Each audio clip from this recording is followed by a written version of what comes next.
Video we're going to be doing something a little unusual. Of course, most of my videos are something a little unusual. I want to hatch some chickens out, and I used to hatch a whole bunch of peacocks, pheasants, quail, chickens, turkeys, you name it. I probably hatched a little bit of it.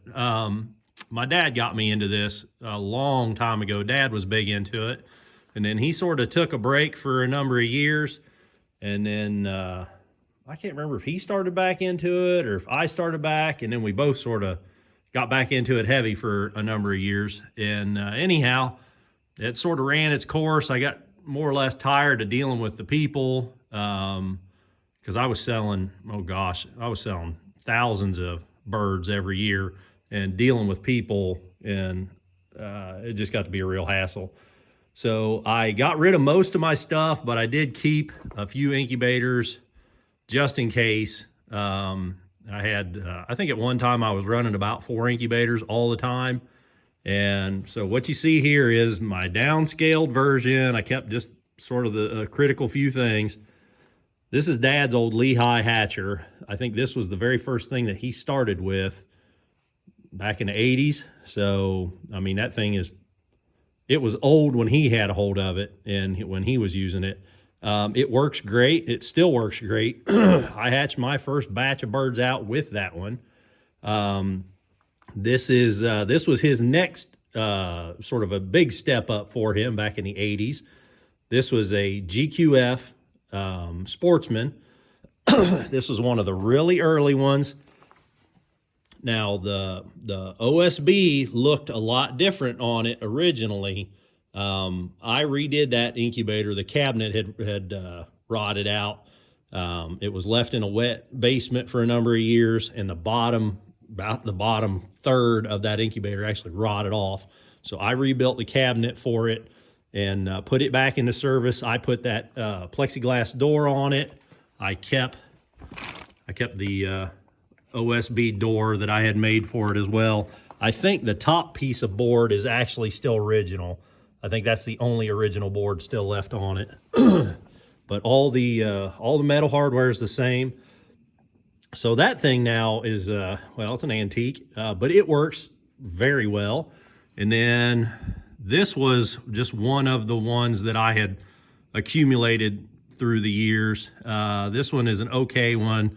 This one has got that 3258 command center, which I'm not real happy with how that, I don't trust that to regulate temperature for me. Or excuse me, I don't trust it to read the proper temperature. It regulates temperature very well, so that's why I kept this cabinet. But I had a couple other ones that were just incubators. They had the turning trays, and then I think I had one, I know I had one that was just a hatcher. So again, I was running a bunch of them at one time, but this is the last one of mine that I kept. And I kept apparently just a few trays. I thought I had more plastic trays than this, but that's okay, because all we're going to do is some chickens. I'm not diving back into the pheasants and quail and stuff again. So I got here's some old instructions from different incubators, some notes that I've kept through the years for hatching different kinds of birds. And I got some scribbled notes on there. This is an old GQF instructions. Got the, I think these yellow ones are the chicken size. Those light blue are quail, the dark blue are pheasant and bantam size. And then there's some black ones back there I used for peafowl and turkey and geese. So looks like we got some, this pan has an automatic float on it. You can see the water line comes out and dead ends right there. That attaches to that bucket. So that will make this way easier to use. I'll put the bucket on top of the incubator.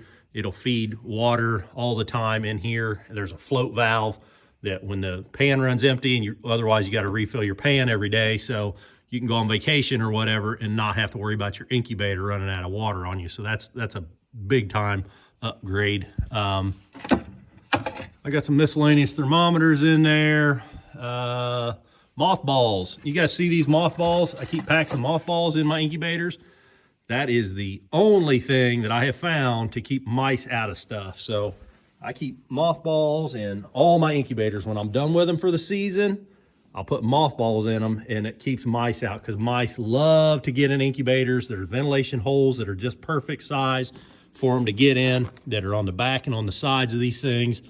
Mice love to build nests in incubators. So if you don't do anything else, when you're done hatching for the spring, and maybe you don't even clean your cabinet out, because I know a lot of guys don't, they'll just be disgusting all year long. If you don't do anything, when you unplug that cabinet, throw some mothballs in it, and you will be so glad you did. So let's get this thing out of here. It's been sitting under a tarp since, well, it was sitting under a tarp at the old house for a few years, and it's been sitting under a tarp here at the new house. I brought it with me to the new house, but sure haven't used it since then. We get this thing loaded up on the golf cart, and we'll haul it up to the other shop, the heated shop, and that's where I think where I'm gonna do my hatching, and we'll just keep all the mess out in the shop. I used to do it down in my basement. It worked great in the basement because the temperature was really well regulated in my basement, but the shop temperature is really well regulated too. You cannot use this like out here. We're in an unfinished building. It's drafty. The temperature fluctuates dramatically. And like tonight, it's going to be down to like 31 or 32. That will be simply too cold for this cabinet to keep up. It will not be able to maintain that 99, 99 and a half, 100 degrees in a building that's down to the 30s. It simply will not be enough heating element to do it. So you've got to use an incubator like this in a more or less heated area. 60s, 70s is great. 60s is okay. 50s, maybe not. Definitely wouldn't do it in 40s and 30s though. So I'm gonna get this thing on the golf cart, get it over in the shop. We'll get it plugged in, take air gun, blow it out. It should be clean in there, but we'll get this thing out of mothballs, and we'll get some eggs here in the next few days. So let's get busy. These things are not heavy, but they are very awkward. They're kind of a pain in the butt to pick up with one person, but you can do it. It's just not fun.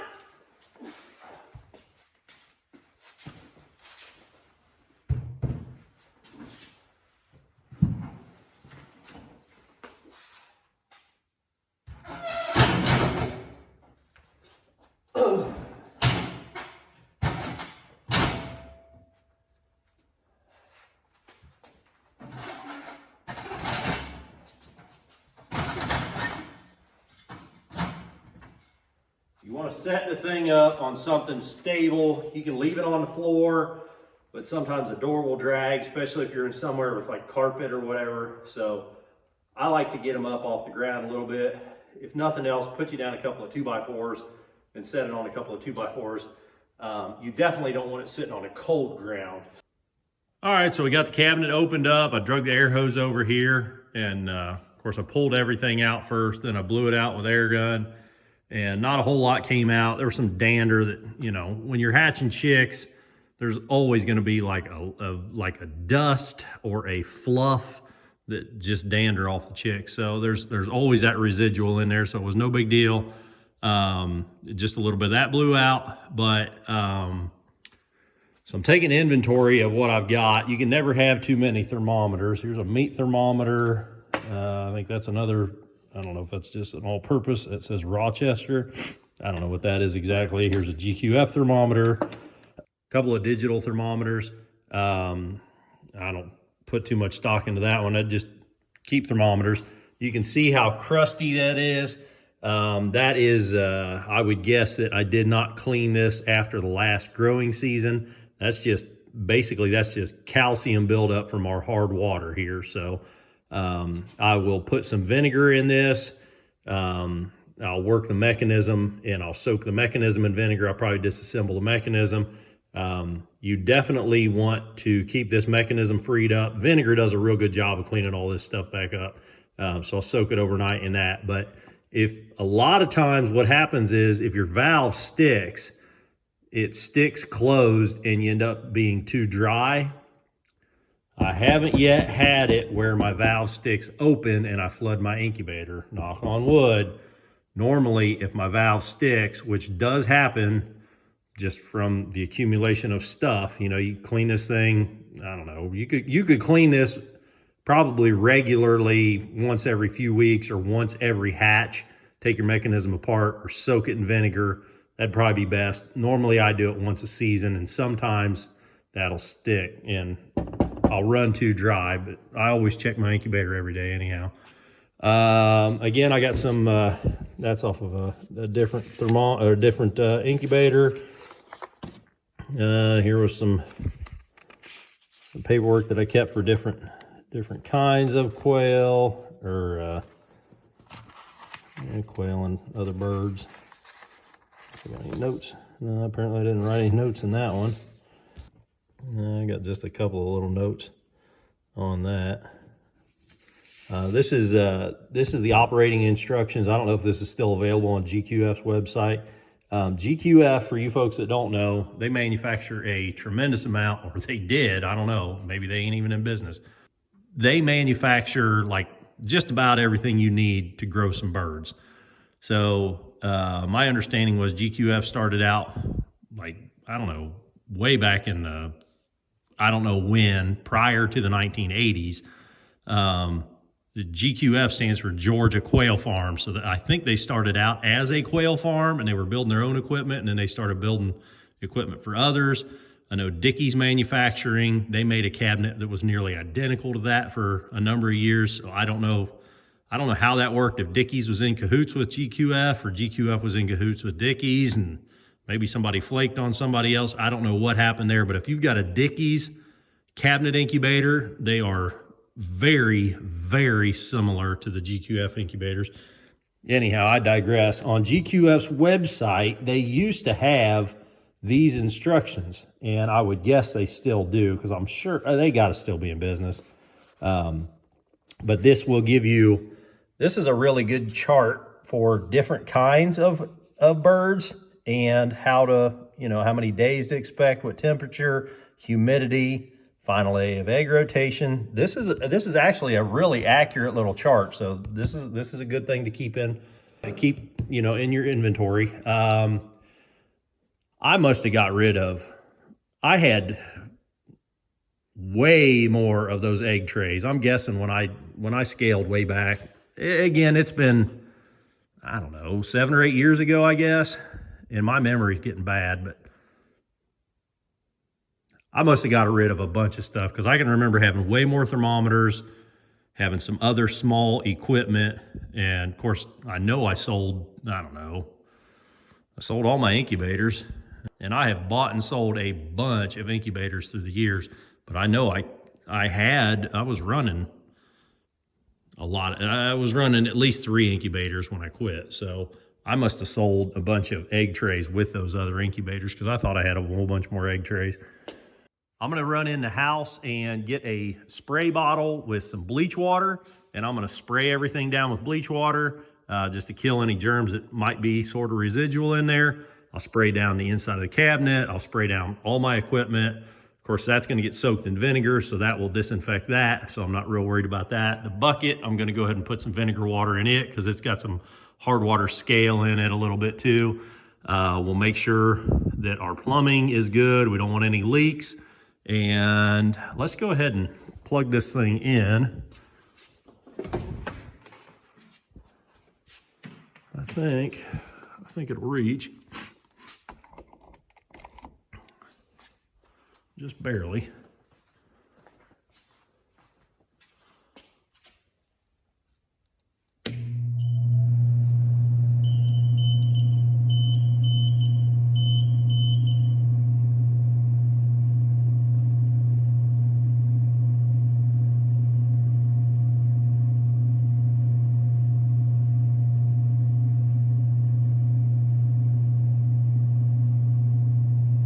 Okay, so it said, yeah, there's command is 99.5. That's the temperature that it's set to.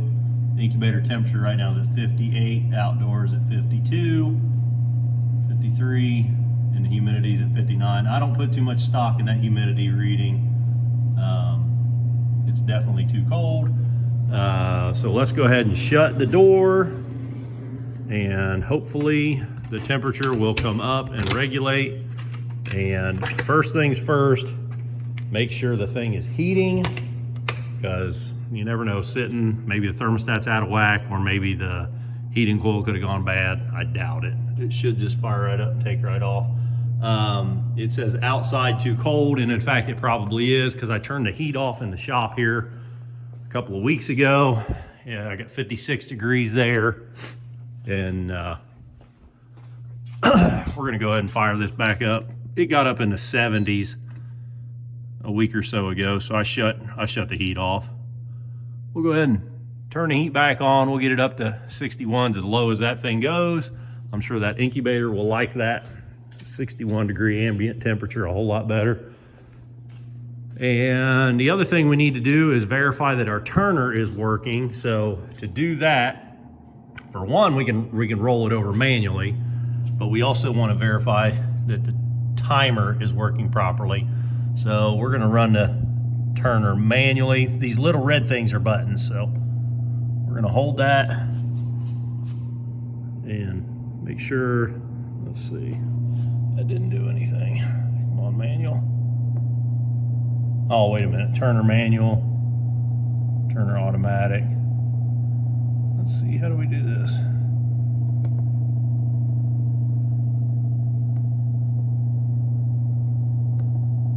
That's auto.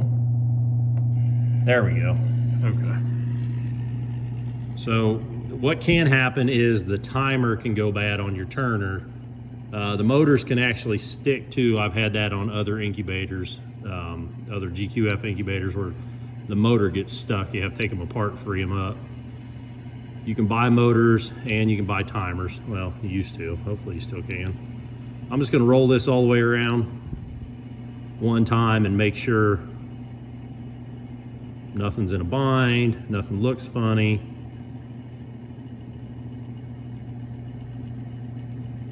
And then we'll leave it. When we stop, we're going to leave it in the horizontal position. Okay, so I just let go of the button. Now I'm going to turn the turner back to automatic. Okay, the green light came on. So my memory is not as good as it should be, but I think these things rotate like about every hour, and they never stop. Once it's in automatic, it should never stop in the horizontal position.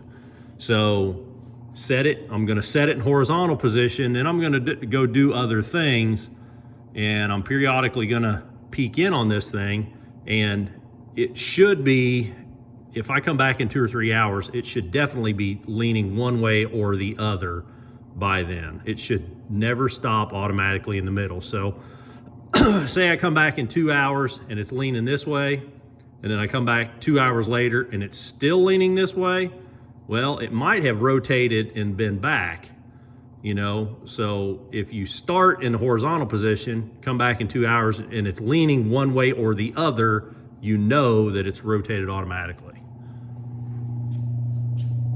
Let's see, our command's still 99.5, incubator temp is at 68, so it's already coming up. Outdoor temperature, again, that's 55 in the shop here.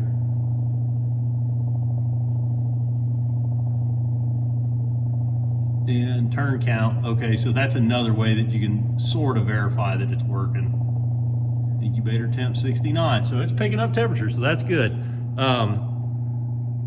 We're not worried about the humidity right now. Right now, we just want to make sure that the temperature comes up and stays. In fact, I need to ought to put a couple of these thermometers in just to double check, because I don't trust that. So we're just going to stick some thermometers in here, and again, you can never have too many thermometers. This one I'm going to put in from the side, just because. This one I'll stick right here where I can read it through the door.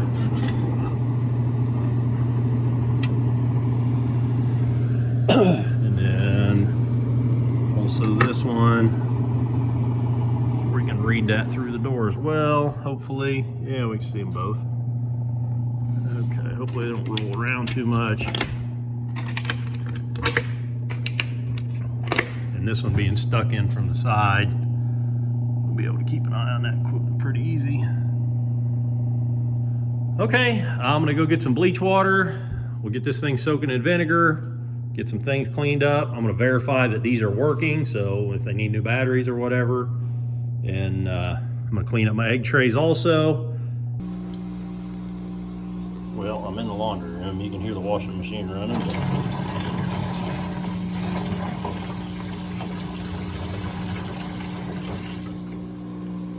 That's probably pretty good. Of course, you can see I took the valve off so that I can get it to soak real well. And we're just using regular old Walmart distilled white vinegar. It'll eat that calcium scale off of there.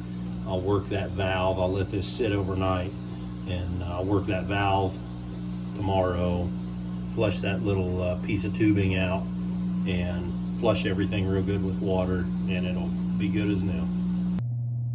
Well, I went in the house looking for a bottle to put some bleach water in. I found one that already had vinegar written on it, so I filled that up with the same vinegar that we used. Well, not the same, out of the same jug. You know, just regular old Walmart distilled vinegar that we used. I got the pan in there soaking still, and I just sprayed everything. You can see that's all wet. Actually shut the incubator off, sprayed inside the incubator, turned the incubator on then, and sprayed inside. And the way that the air circulates through this thing, it's drawn under that board is the divider for air circulation. So air is being blown across the heating element from the back. That's that fan in the back there. Well, you can't see it now with the glare, but air comes forward up here, goes down, and then circulates around the underneath of the incubator, is drawn back up the back and blows across the heating element again. So it's circulating this way. That's the way the air is moving inside there.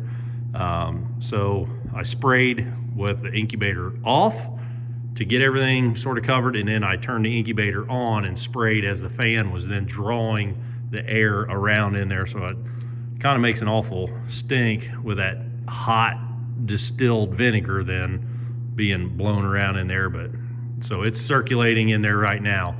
So that should disinfect everything as good as we can get it. In fact, you can kind of see a puddle there where I would hold the items out here in one hand and then spray with the other hand. So sprayed the egg trays there, spread the thermometers. I just went ahead and I scraped out the inside, wiped out the inside of that bucket, and then I gave it a spray of vinegar just to sort of disinfect everything, did the lid too. So we're gonna let everything sit overnight, dry. Should be as disinfected as we can get it. The temperature on the incubator was 92 when I shut it off and messed around with it. So it's almost right back up to where it was, so we didn't really lose anything. I'm glad to see that the heater is working. It's bringing it up to temperature, but the trays have still not rotated. It's only been about a half an hour though, so I'll catch you guys up tomorrow. Well, it just came out and it's been, oh gosh, about 12 hours since I was last out here, and you can see that the trays are rotated and temperature. These thermometers, now, the reason I like so many thermometers is because with the more information you can gather, the better you can make decisions. So like this is a cheap little thermometer here and it's reading 98.4. Well, this one's reading 99.5. This GQF one is reading, if you look at it straight on, just about 99. Inside there, that meat thermometer, it's hard to tell, but it's looking about just a touch over 99. So you kind of try to get the whole picture here. Don't put a whole lot of stock into that one. I probably put a little more stock into this one. So we're around low 99s, and I'm okay with that for now because it's gonna fluctuate very slightly. Now the thermometer, let's see, the temperature on the unit is saying that it's 99.5. So the humidity then, we're gonna start paying attention to now. It says 16% humidity. The turn count is 9. So that means it's rotated 9 times, and we're probably gonna reset that in the middle and just verify that, because I don't trust nothing. So I want to make darn sure that this turner is working like it should. It looks like it is, but we're gonna test it again. So we're gonna start paying attention. We're close on our temperature. We're gonna start paying attention to this relative humidity. So that says 14. I can't even remember what that just said. That's in the teens again, I think, humidity. That says 10. So we know that we're real dry in there, and we should be shooting for, if we reference this chart, it doesn't tell you exactly what the relative humidity is, but it gives you a graph here that you can figure it out pretty easily. So we're gonna be doing chickens. We want wet bulb temp of 85 to 87. That's what we should be shooting for at a dry bulb temp of 100. So if we come down here and look at this chart, a dry bulb temp of 100, and we come down to the wet bulb temp of 85, that's 54. And that is a typo very clearly. If we look across here, that should be a 57. I mean, you can look at all the numbers around it, 37 is incorrect. So that's a typo.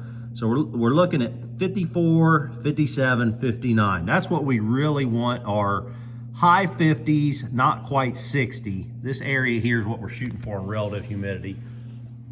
So we're really low on humidity. I pulled the pan out, I rinsed it off real good, I worked the mechanism really well in that vinegar solution, then I flushed everything very well, so this cleaned up really well. There's no more scale on this at all. So I'm gonna go ahead and reassemble this. I'm gonna set the pan inside the incubator. I'll run the water line in this hole here, and we'll get some humidity starting to build up in there, and then we'll revisit all our thermometers, hygrometers again. It's looking pretty good. I'm pretty happy with it. So when I open that up, I'm also again going to set the shelves in the horizontal position, because again, it never stops horizontally, so it's a quick check. We can come back out, and if they're leaning one way or another, we know that the thing is turning. So that yellow LED, if you read right here, it discusses that when the LED is lit up, there's power going to the heating element. So when it's flickering like that, that means that power is being, turned on and off. As fast as that's flickering, that's how fast the power is being supplied to the heating element inside this thing. So when you see it flickering like that, be very happy. You want it to be riding right at the line that you set. So it thinks it's at 99.5, it's regulating at 99.5. If that yellow light is on all the time and never shuts off, you're too cold out here, or you're getting too hot in there, one or the other. When it's flickering like that, that's exactly what you want to see. Well, you can see I poured a little bit of water in my bucket there. I went in the house and got some warm water out of the tap, not hot, not cold, just sort of warm, because I don't want to throw my temperature off big time out here. And we can see, well, hopefully you can see, there is water filling up the pan. Got the little float valve back there. So I'm gonna sort of hang out here, make sure our little float valve works properly, it doesn't overflow or anything like that. Make sure we don't have any leaks, and then we'll go from there. So let's go ahead, before I forget, let's go ahead and rotate those trays to the horizontal position. So we'll try this again. I was a little rusty last night. So I think we got to turn it off automatic. So click that one first, then hold this. You can hear it running in there. And when the green light's blinking, it's moving.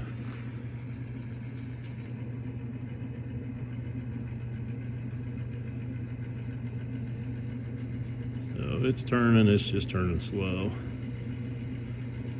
Kind of looked like it wasn't rotated all the way over, but I don't know, maybe that was just the way I'm looking at it. Well, it's clearly horizontal now, so we're gonna turn it back in automatic.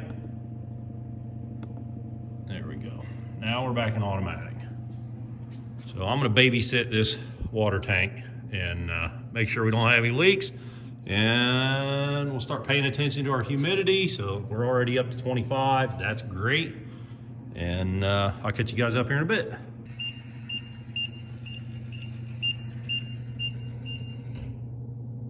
Okay, great. So I was just milling around out here. It's been a couple of minutes since I shut the camera off. I heard it start beeping and realized that it's turning. So that is excellent. So that's just another sign that the turner is working properly. It's rotated all the way over.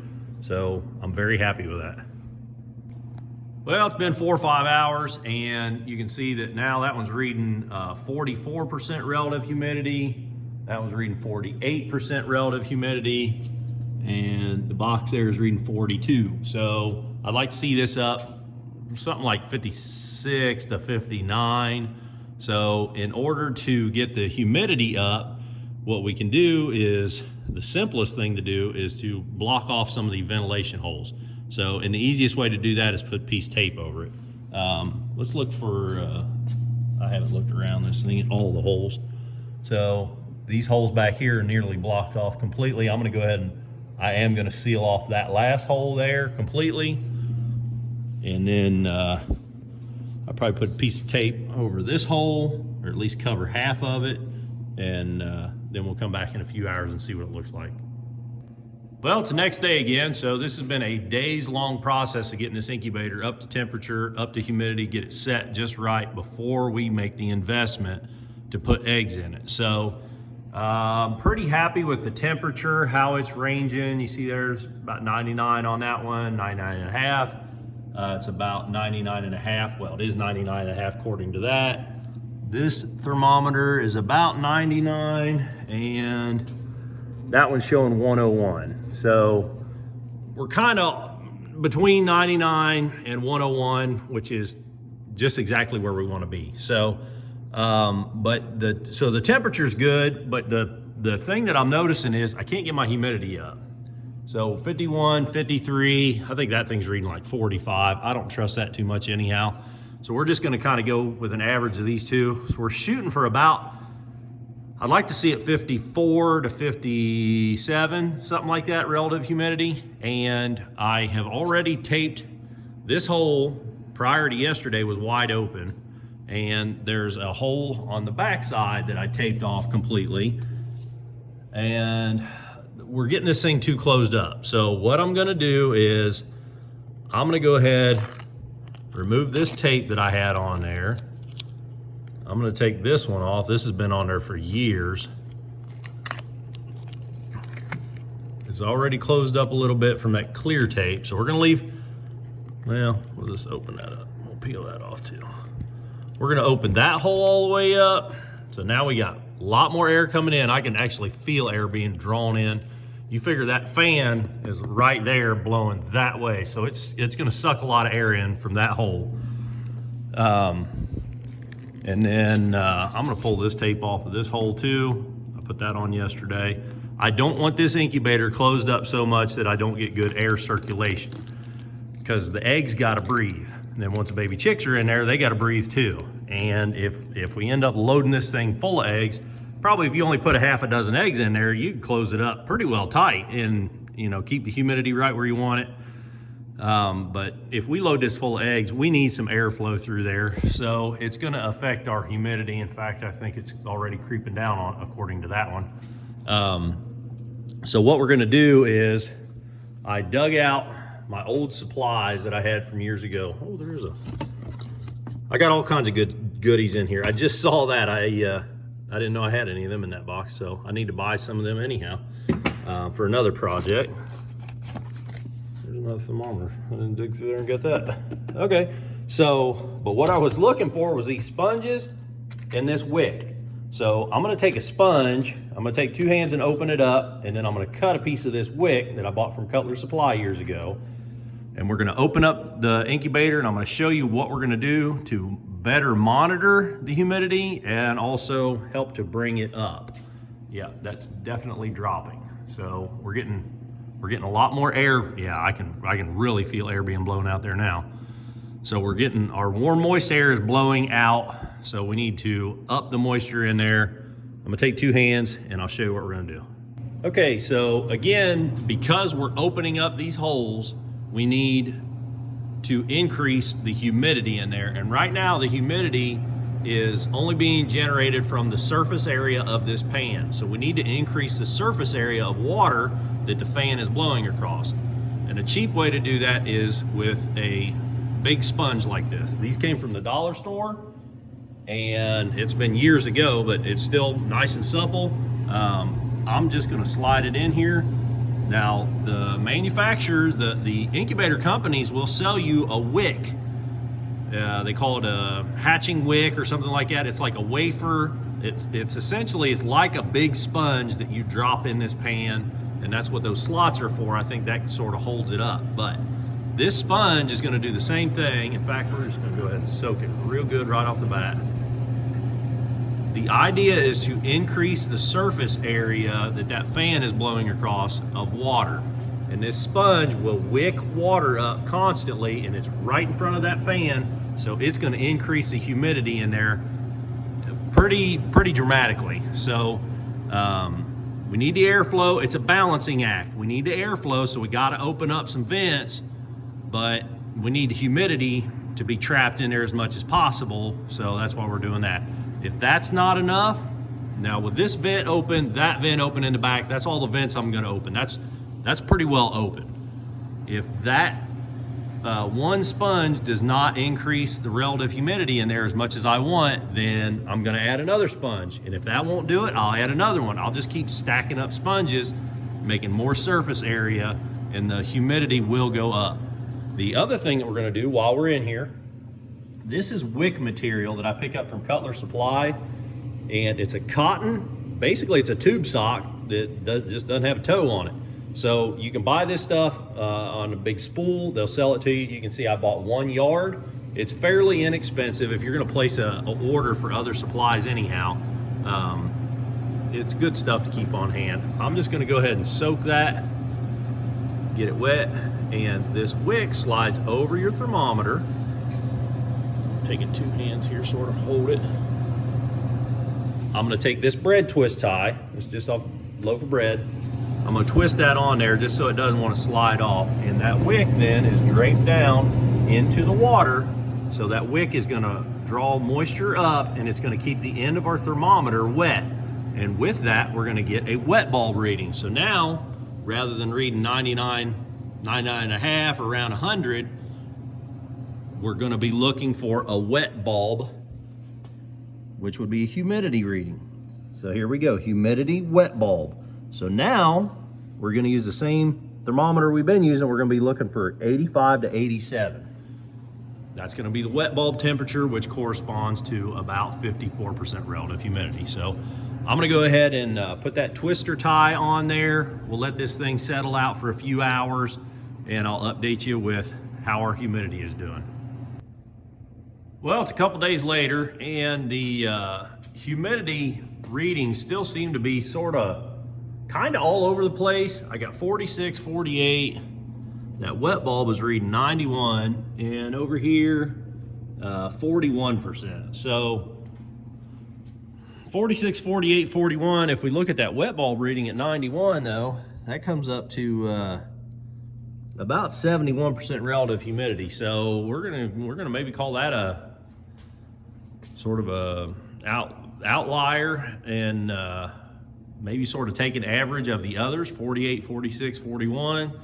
We're probably in the neighborhood of about 45, something like that. So 45% is a little on the low side. Let's see, would be that'd be a wet bulb of about 82, and looking up here, we want a wet bulb of about 85 to 87. So I'm kind of tired of fooling with it, and because I don't super trust these, and I'm not super concerned about the humidity so much, I want to get a hatch going, and we'll see how the hatch goes. If it seems like I'm having trouble with the hatch, I'll bump my humidity up. If it seems like everything's going great, I'll leave the humidity where it's at. I can't remember when you last saw it, if I had opened this hole back up or not, but I got that one all the way open now. and I went ahead and put a piece of tape, close that one half off again. So essentially the incubator is set for the humidity settings exactly like it was when we started, when I got it out of the old barn. So that's pretty much it, guys. I got the incubator. That's how you get an incubator ready for your spring hatching season. If you like this video, click the thumbs up button. You want to see more videos, click subscribe. And until the next time, keep on tinkering.